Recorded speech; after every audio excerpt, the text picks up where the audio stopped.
the moment he arrived in New York City from Northern Ireland, solo artist Paul McGilloway has been carving out his own signature style.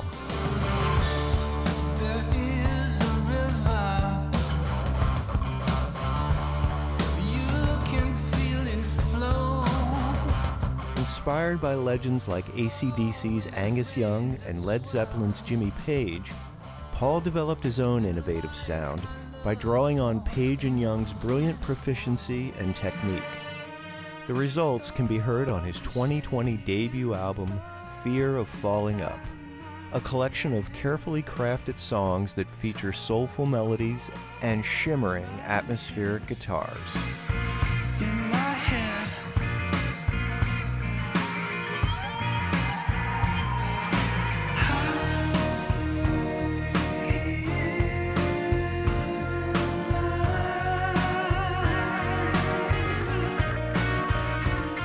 In this episode, Paul talks about growing up during the period of conflict in Northern Ireland known as the Troubles, his first band, appropriately named Local Chaos, his journey to New York City, and how answering a classified ad ultimately led to sharing the stage with such greats as ZZ Top's Billy Gibbons, Moby, Glenn Tillbrook of Squeeze, and actor Jim Carrey.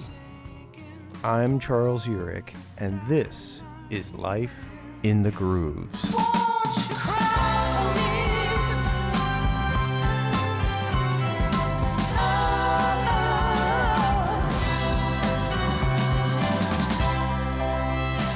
Here is my conversation with Paul McGilloway. So hey Paul, congratulations on the debut album. Thank you. I can only imagine that this has been quite a journey for you. Yeah, it certainly has. Wow, it's a long one. But we're here. We got it done, finally. And people that know you, people that have seen you play live would say, "What is Where this? the hell did that come from?" I don't want to give anybody the right idea, but yeah, people would have seen me playing hard rock, and then they hear something original, and it doesn't add up. But that's the beauty of your story. You've been in the United States now for about 20 years and grew up in the city of Derry in Northern Ireland in the 70s and 80s at a time when there was a lot of political conflict around you. What was your childhood like? My childhood was great. I had a pretty happy enough childhood, probably until I reached school. But I was born in the height of the Troubles. There was that going on in the background. Yeah, for those listeners who may not be familiar with the Troubles, it was a political conflict, although many people thought it was a religious conflict between Protestants and Catholics.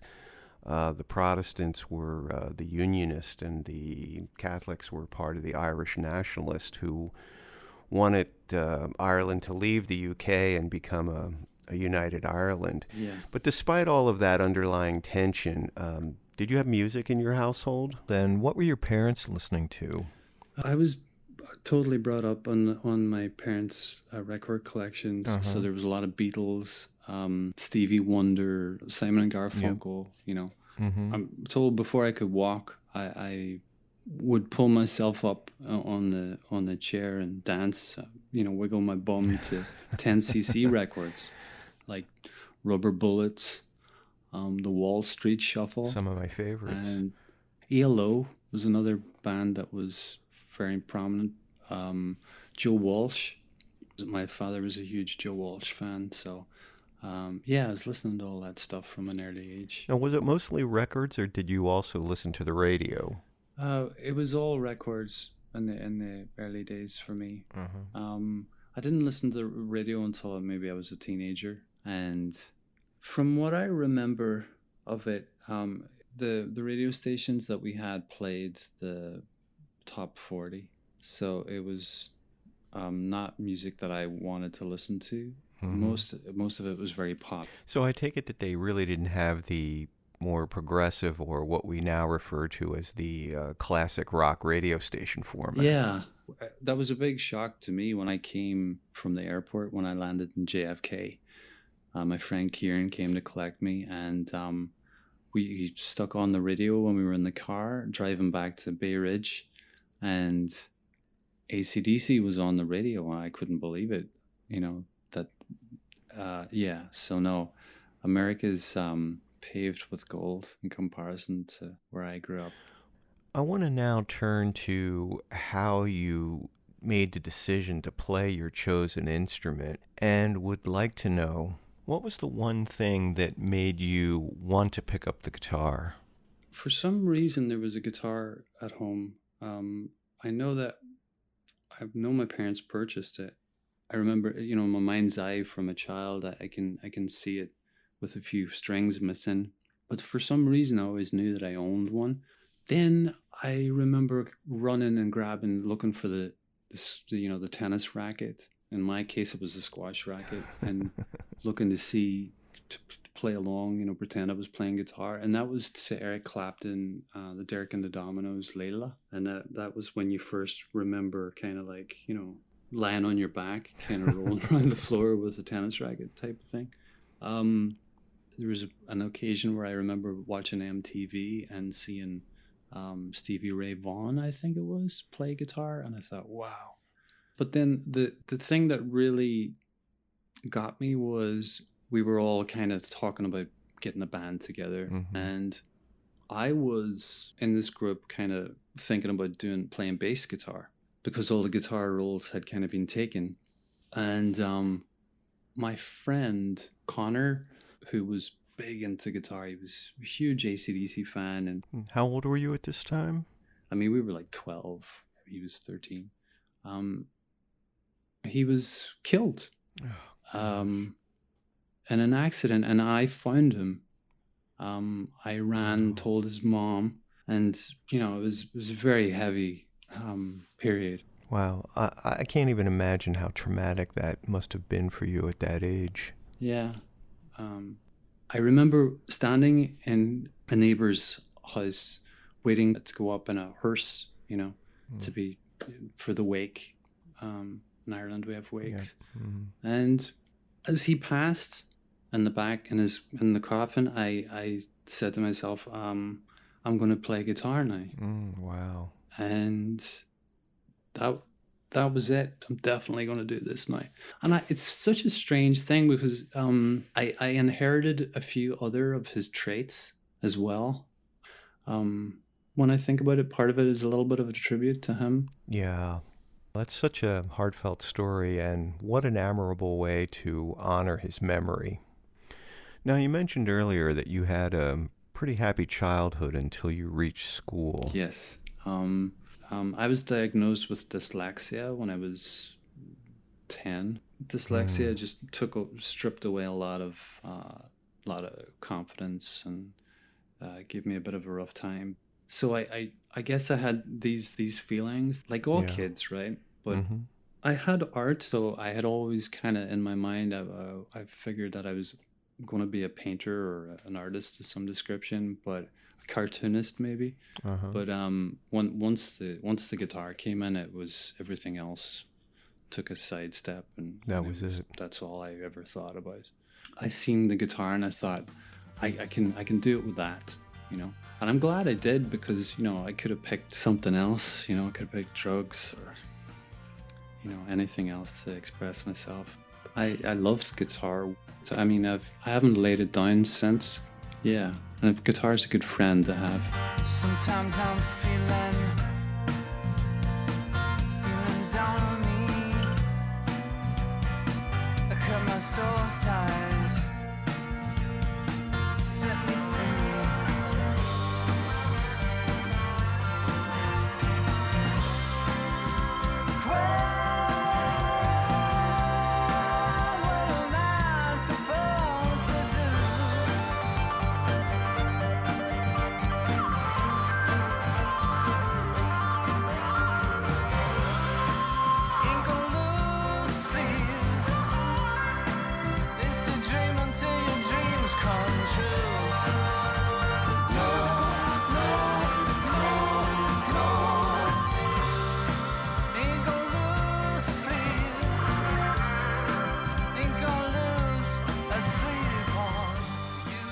You've been listening to my guest Paul McGilloway with Until the Sun from his debut album Fear of Falling Up.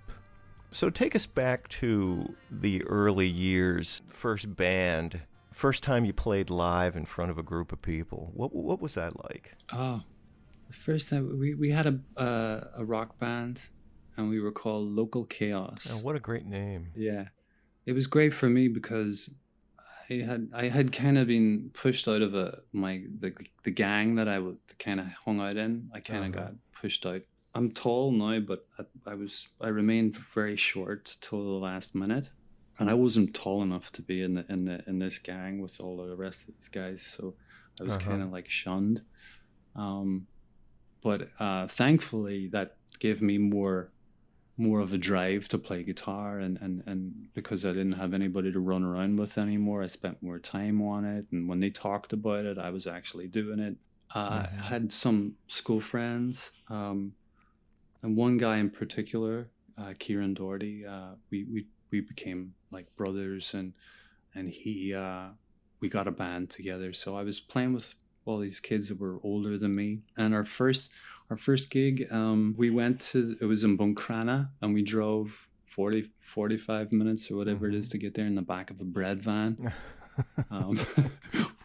sitting on all the equipment. You know, it was in the middle of the winter, and I had 2 pairs of gloves on, and was really concerned about my fingers being able to move. And the night before, I had dropped my guitar off the top of my Marshall stack, and the pickups fell out, and I had to tape them back in with scotch.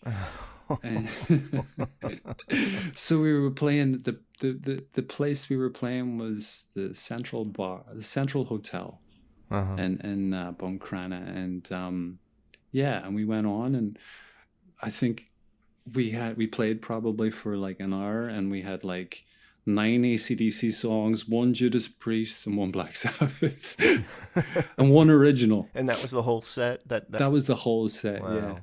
Yeah. This was the 90s, probably the early 90s, but we had the big amps, big 100-watt Marshall amps, and so I think that's why we got the gig. It was because we had the amps, and the band that booked the gig didn't own anything, so for them to be able to play, they had to invite us to bring our gear. So what came next after that first stint with Local Chaos? I jumped around different bands. At one stage, this is early on, I was probably playing in 3 or 4 bands. I'm starting to make money. I'm starting to be kind of, becoming more of a hired guy. So I didn't really, it wasn't my band, but people would hire me as a guitar player to play. And then I had a girlfriend at the time who was French and was missing home. She wanted to go back to France and live, and I knew that this was an opportunity for me to get out. I knew that I had to possibly to do what I really wanted to do. I had to leave home. I couldn't do it where I was. And I could never find a singer. I never found my Robert Plant or, my Bon Scott or somebody who we would have been on the same wavelength. So I decided, well, I'm going to have to try to sing myself, even though I was really quite reluctant about that. And I moved to France, and I became a blues man, and played Robert Johnson songs and Charlie Patton stuff and Lead Belly and all that old Delta stuff, and toured around Ireland and France and doing the solo thing, which led to a few bands in France. So yeah, that was the next level for me, was probably leaving home. Climb to the roof, take close and look, it's all the same. There's no sign of it giving in. Don't you know that no one's left to blame? I'm begging, please, won't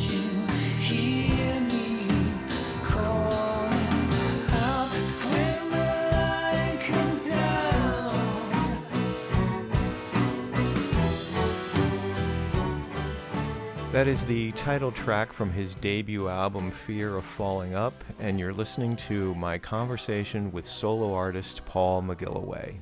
You're living in France now, and you've kind of like laid the foundation for really becoming a professional musician. When did things start to open up more for you? It wasn't until I really got to New York. I landed in New York on the 17th of August, 2001. So just before the World Trade Center. Yeah. And I did a bunch of auditions, but I was mainly a painter and decorator. I was a superintendent, and I did, looked after building, and I had a bunch of jobs. So anything you could do to survive. Yeah. But how did you find your way into the music business in New York City? I answered an advertisement looking for a guitarist for a Celtic rock band. I thought, I'm Irish. I got to get this. Right up your alley.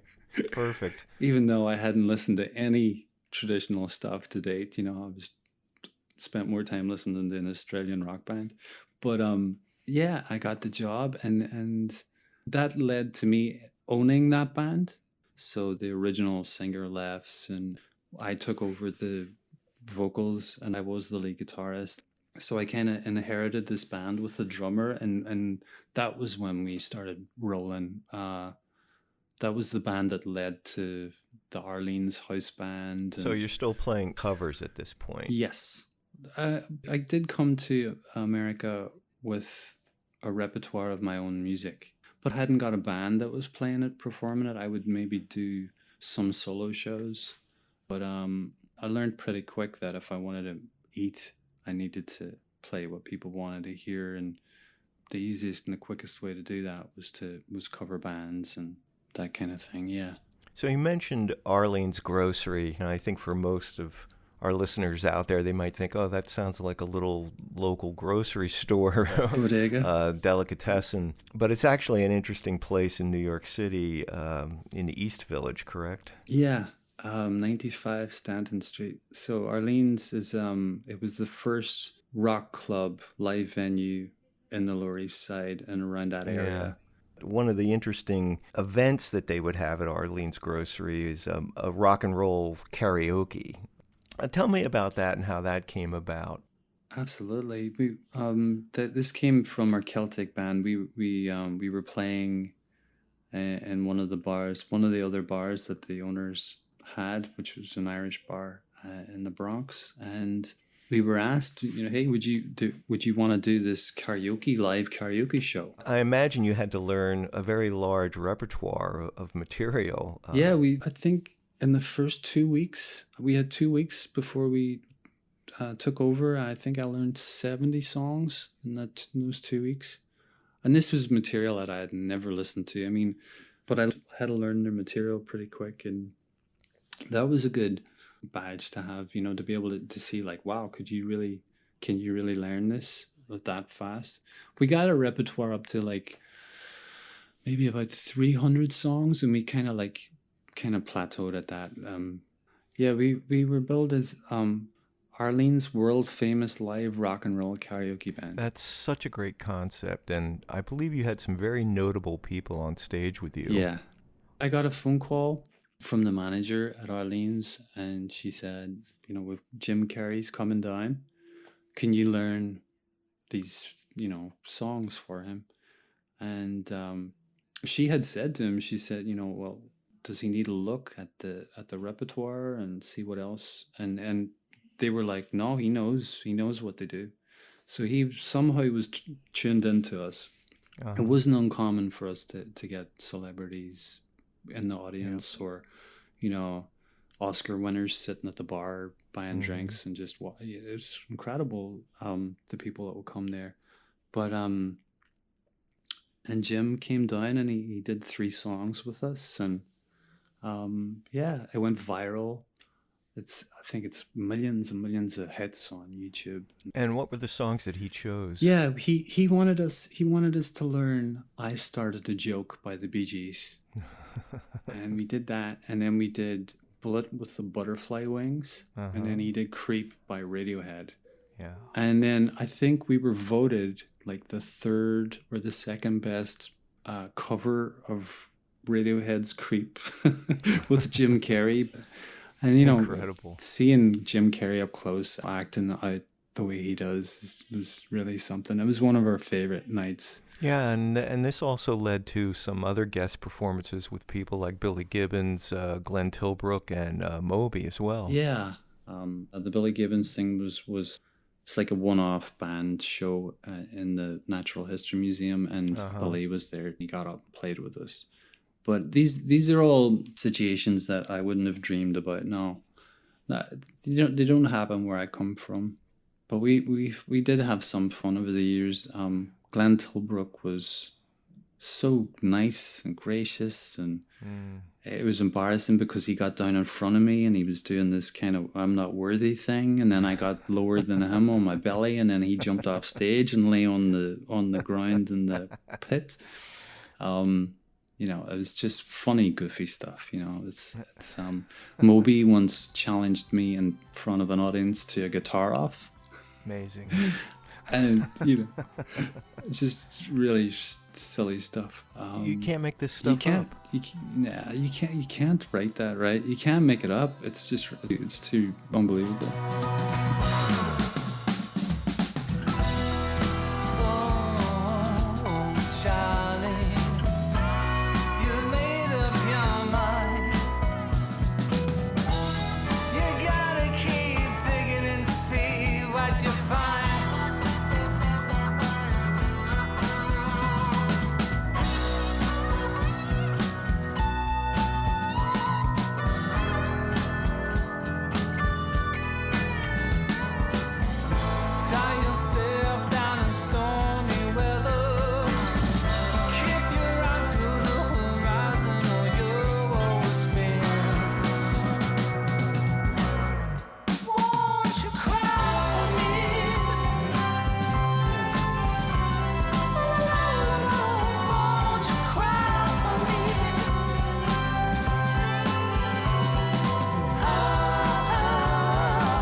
Do you come up with a hook first, a riff? Is it music first? Is it lyrics first? How do you approach songwriting?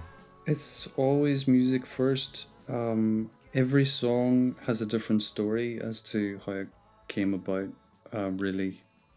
There's no formula for me. So you're fumbling around on the guitar, doodling, you know, and then you come across something by accident almost. I mean, it's yours, but it was maybe a happy accident, and you go, I like that. Some of those songs, like Charlie, was about four. It took about 4 different versions of that song for it to come to its finished piece. At some stage with Charlie, I realized that at the very end of one of the demos I had done, I had this little kind of horn line, that little interesting piece, and I thought, wow, that's really cool. But at the end, I'm going to make more of it. You know, I'm going to repeat it as opposed to having it just happen once at the end of the song.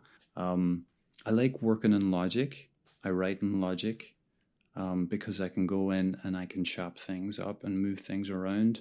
I just don't work with the guitar and vocal. I move drums around. I kind of put everything together. So having all the technology available to you, this gave you the ability to produce this record. Yeah. I produced it. I had someone else mix it. Michael Tudor mixed it. And he did give me some advice along the way. And I learned quite a lot from Michael. He pushed me to do more guitar playing. And by the third or fourth song, I had come on so much on my own that I didn't really need a sounding board as much anymore, somebody to bounce off ideas. It's just circumstance that I have to do everything pretty much on my own. So there you have it. Yeah, I'm sure the pandemic and everything else that was leading up to this moment just kind of forces a lot of us to rethink how we approach a creative work. The album itself takes you on a journey. Thank you. I kind of describe it as kind of a mystical journey. Did you have that in mind when you sort of put the order of the songs together? No, everything kind of came every song came on its own. Um, like I said, there was a number of songs like Second Class, City Lights, that basically happened in a flash. And the same with the guitar parts. I picked up the guitar and I tuned it and immediately started playing it. So there's those songs, and then there's the ones that you work really hard at. For instance, Hidden Light went through maybe 3 complete changes, where it started out as a very hard rock song, like a Led Zeppelin kind of thing. And knowing full well that you were going to be channeling your inner Robert Plant. if I could sing like Robert Plant, then everybody would be in the Led Zeppelin Mark II. But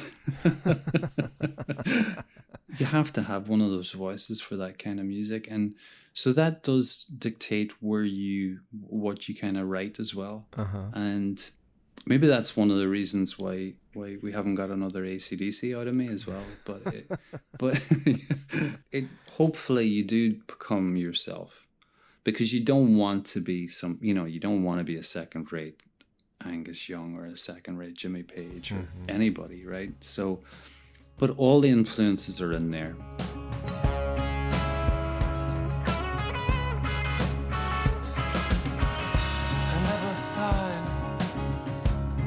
Would be so uninviting. I feel them watching, hear them call out. The strange shapes that once intrigued, they stand before me now, they've lost their appeal. This is the last time I'll travel second class.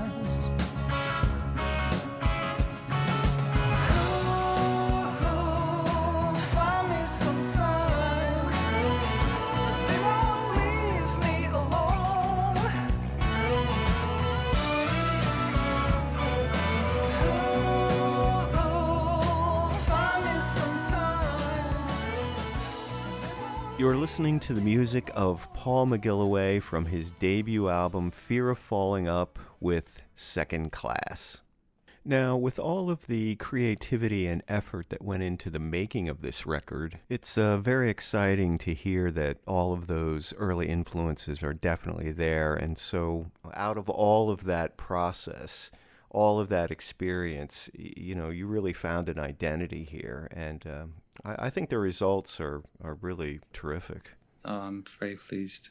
And you can hear there's moments where it's a little bit like this and a little bit like that. And so it's good. It's good to be yourself. Now, your guitar of choice is a Les Paul. Were you always drawn to the Les Paul? I was originally drawn to the SG. When I first seen it on a poster, I thought it was a 335. So I always, because they have a little bit of a similar shape with the 2 horns.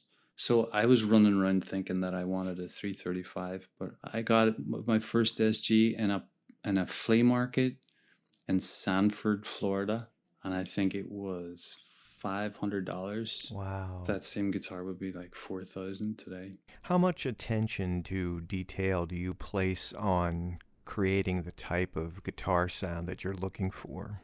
I don't know how I got this far with guitar tone, because I just tried to get the guitar that I fancied and the amp that I fancied. It wasn't until much later that I started obsessing over dials and controls and really like getting down to the strings, the pick, like every little thing along the chain. Here's what I think. The sound that you're looking for is in your head, and it's in your heart, and you can find it with almost anything that you have, with any guitar in a way. But I've honed it down to a Marshall type head, and a 4x12 cabinet and a Les Paul. I like the notes to sound chalky, fat, with a certain amount of clarity. There's a sweet spot I find on the amp, and that's where I want to live. Speakers are very important, and sometimes all that stuff I think gets in the way of of just coming up with music. So can we expect to hear more new original material from you in the future? I would like to record more. I'd like to do more studio work, and because I actually probably enjoy that the most. I can start early in the morning. As soon as I get jump out of bed and get straight and working, and could work to midnight, 1 o'clock, 2 o'clock in the morning, and realize that I didn't eat that day. I'm so in the moment when I'm working in the studio. It's my happy place, and playing gigs is also great. Yeah, it's very exciting when we all get a chance to see you perform live, and hopefully we're going to get to do that soon. It's been a real pleasure, my friend, speaking with you today. We look forward to hearing more music from you, more live shows.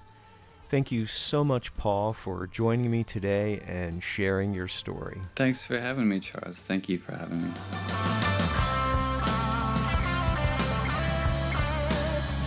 My thanks to Paul McGilloway and for sharing his amazing musical journey with us.